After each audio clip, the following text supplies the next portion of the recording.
மயிலாடுதுறை அருகே கருவாழைக்கரை காமாட்சியம்மன் ஆலயத்தில் நடைபெற்ற தீமிதி திருவிழாவில் ஏராளமான பக்தர்கள் பங்கேற்று சுவாமி தரிசனம் செய்தனர்.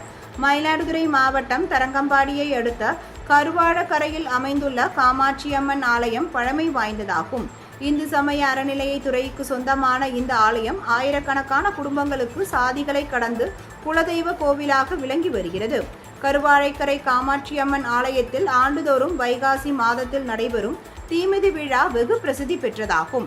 அதன்படி இந்த ஆண்டிற்கான தீமிதி விழா வெகு விமர்சையாக நடைபெற்றது. இதையொட்டி காவிரி கரையிலிருந்து கரகம் மற்றும் காவடிகள் புறப்பட்டு முக்கிய வீதிகள் ஆலயத்தை வந்தடைந்தன. அங்கு உற்சவர் அம்மனுக்கு தீபாராதனை காண்பிக்கப்பட்டதை தொடர்ந்து முதலில் கரகம் மற்றும் காவடி எடுத்து வந்தவர்கள் தீக்குடம் இறங்கினர். அவர்களை தொடர்ந்து பக்தர்கள் தீக்குடம் இறங்கி நேர்த்திக்கடன் செலுத்தினர். இந்த தீமிதி திருவிழாவை காண பல்வேறு மாவட்டங்களிலிருந்து ஏராளமான பக்தர்கள் குவிந்தனர்.